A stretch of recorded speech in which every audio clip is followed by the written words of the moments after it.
Ada yang spesial kali ini untuk Anda pemirsa. Ada yang bertemu karena waktu, ada yang bertahan karena usaha. Jodoh bukan sekedar tentang siapa yang datang, tetapi siapa yang tetap memilih ketika hidup menghadirkan begitu banyak perubahan. Dari panggung musik, ruang kuliah, dunia usaha, hingga perjalanan membangun keluarga, mereka membuktikan bahwa cinta tidak hanya dirayakan, tetapi juga diperjuangkan. Inilah Q&A Jodohku. Langsung saja kita sambut bintang tamu kita, Anang dan Ashanty. Lebih meriah lagi boleh teman-teman. Ya ampun, selamat malam Mbak Ashanty. Mas Anang, apa kabar? Silahkan bersalaman dulu dengan Pak Panelis.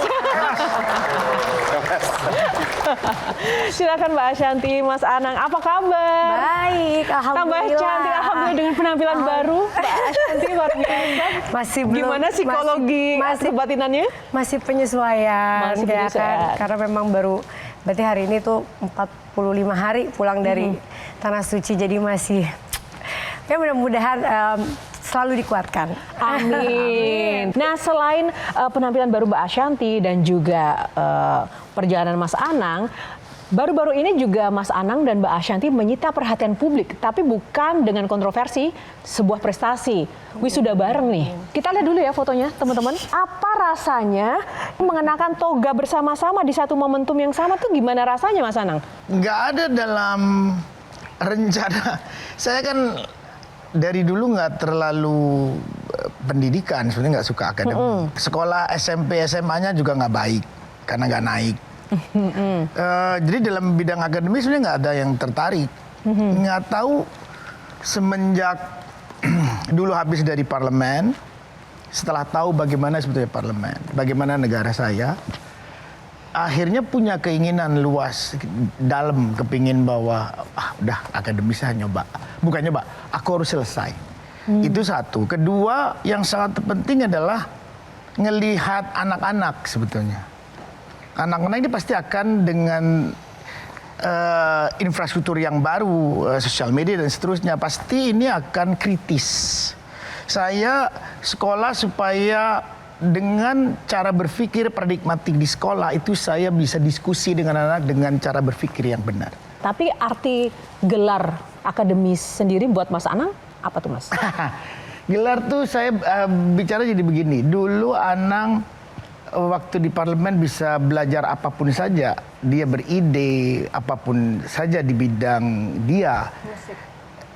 Itu pasti quote unquote dia hanya seorang pengalaman pribadi yang tidak mungkin di dalam teman benar-benar adalah dia tidak melalui perjalanan akademis yang hari ini, bukan hari ini aja ya, di Indonesia memang terlihat itu orang-orang akademis itu lebih mau didengar, orang akademis itu ya banyak perbedaan lah antara orang yang bukan akademis dengan orang akademis. Nah, apakah ini menjadi sebuah tanda bahwa seorang Mas Anang masih ingin nanti melanjutkan karir di bidang politik dan masuk ke parlemen lagi? Menurut saya, setiap orang yang memang dia memikiri pemikiran tentang humanity untuk memperbaiki kehidupan, selama dia memiliki profesional atau kemampuan berpikir yang tepat, kenapa nggak ke parlemen?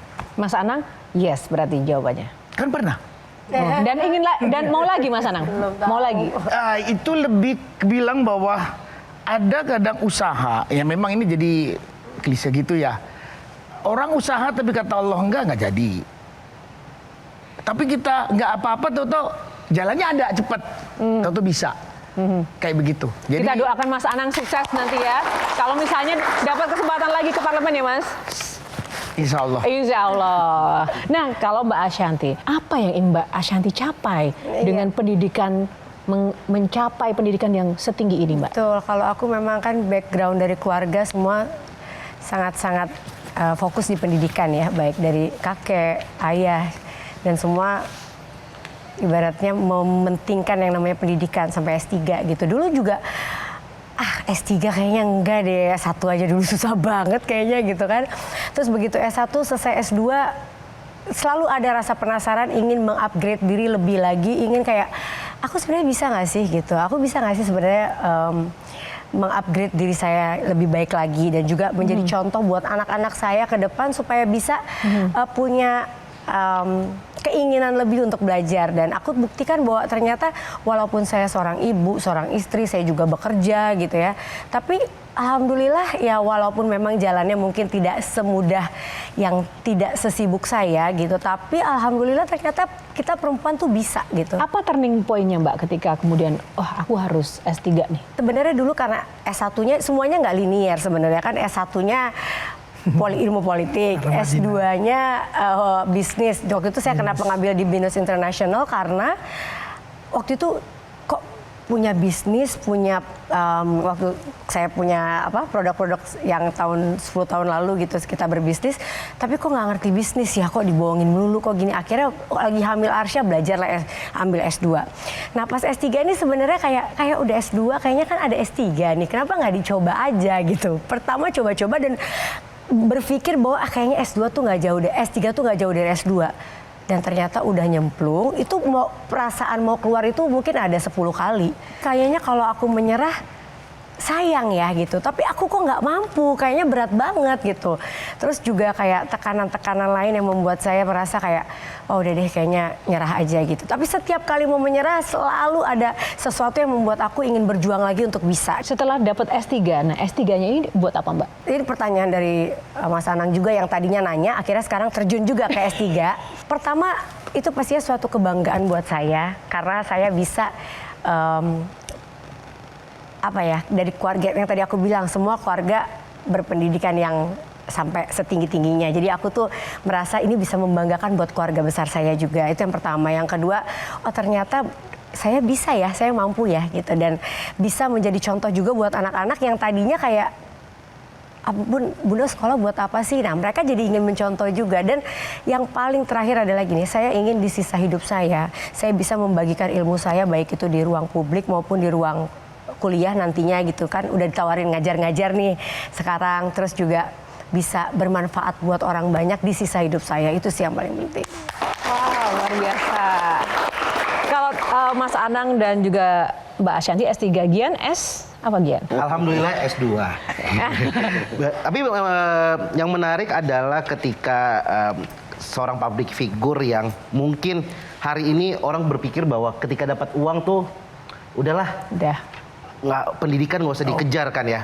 Pesan yang ingin disampaikan oleh Mas Anang dan Kak Ashanti ke masyarakat, ke anak-anak muda, seberapa penting pendidikan itu? Pas masuk pertama, justru di hari pertama itu oleh profesor saya langsung disuruh ngajar.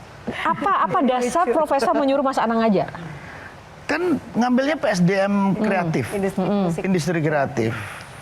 Kan saya memang waktu di parlemen di Komisi 10 bertemunya dengan Komisi 10 kan kreatif industri. Akhirnya di situ saya menemukan hal yang saya bilang, wah dulu kalau gua masuk parlemen gua udah kuliah. Wow. Oke. Itu keren. Nggak hanya perkara pengalaman pribadi, tapi dicampur dengan pengetahuan yang sudah, atau jurnal dan macam tulisan orang-orang pinter yang sudah menjalankan itu.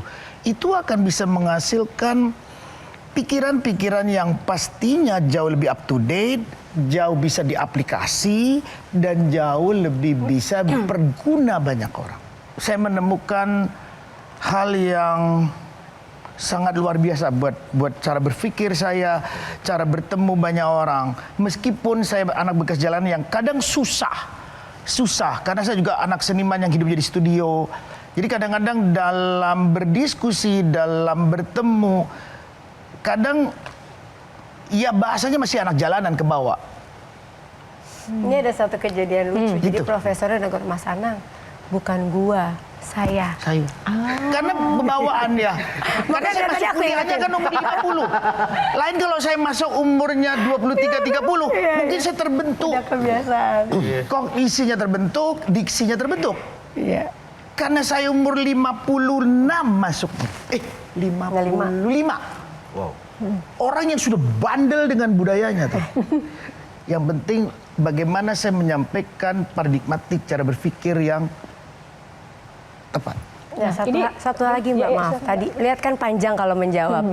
Jadi kenapa dosennya selalu nyuruh dia Mas Anang di depan? Karena setiap kali dosen mengajukan satu pertanyaan, Mas Anang menjawabnya bisa 1 jam.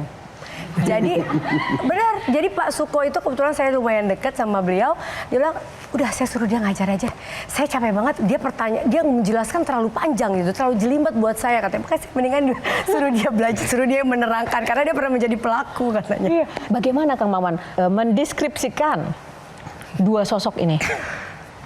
Saya pertama langsung respect dengan jawaban pertama tadi bahwa Mas Anang bilang ini untuk mendidik generasi, makanya saya harus berpendidikan tinggi. Mbak Santi bilang supaya saya bisa jadi contoh buat anak. Datang dari anak jalanan, pertama kali saya kenal masih kidnap. Iya. Katrina dengan rambut segondrong ini. Lebih panjang. Waktu datang ke tabloid Citra waktu itu. Oh iya benar. Datang dari jalanan. Kemudian Mbak Santi melanjutkan legasi Kiai Haji Abdullah Siddiq, sang kakek yang pernah jadi diplomat dubes, lalu Pak Cahyo yang jadi staf ahli di UNICEF. Ini dari bawah dan atas ketemu di dunia pendidikan gitu kan. Buat saya ini sesuatu yang menarik. Kalimat pertama itu untuk mendidik generasi itu yang saya bayangkan ini nih poin paling penting nih. Nggak usah berpikir jauh. Tapi kalau harus berpikir jauh, Mbak, kenapa harus jadi anggota DPR lagi?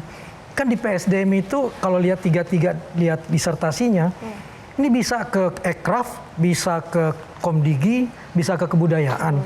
Nah kalau tiba-tiba ditelepon Pak Prabowo mau jadi menteri, mau milih yang mana?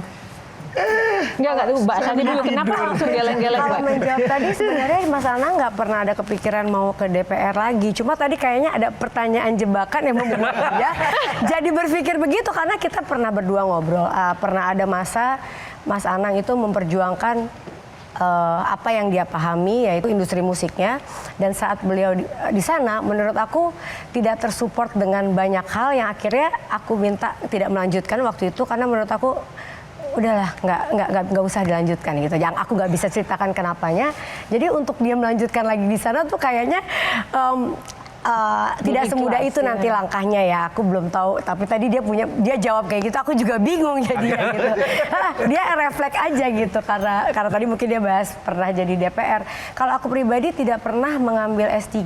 Banyak orang yang memang kayak wah ini kayaknya mau nyalon nih, mau apa. Saya nggak pernah bilang tidak juga karena kita nggak pernah tahu ke depan ya. Tapi untuk saat ini dan kemarin saya nggak pernah berpikir juga mau ngambil sekolah untuk itu, Untuk gitu. jabatan Untuk tertentu. itu karena kayak tadi disampaikan memang dari kakek, dari ayah saya, bahkan ayah saya di PBB ngambilnya UNICEF tentang anak karena memang concern saya memang kekerasan terhadap perempuan dan anak gitu.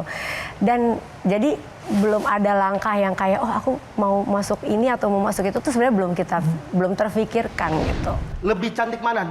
Nada-nada yang Mas Anang ciptakan atau Mbak Ashanti? Nada yang indah saya ciptakan karena dia. Wow.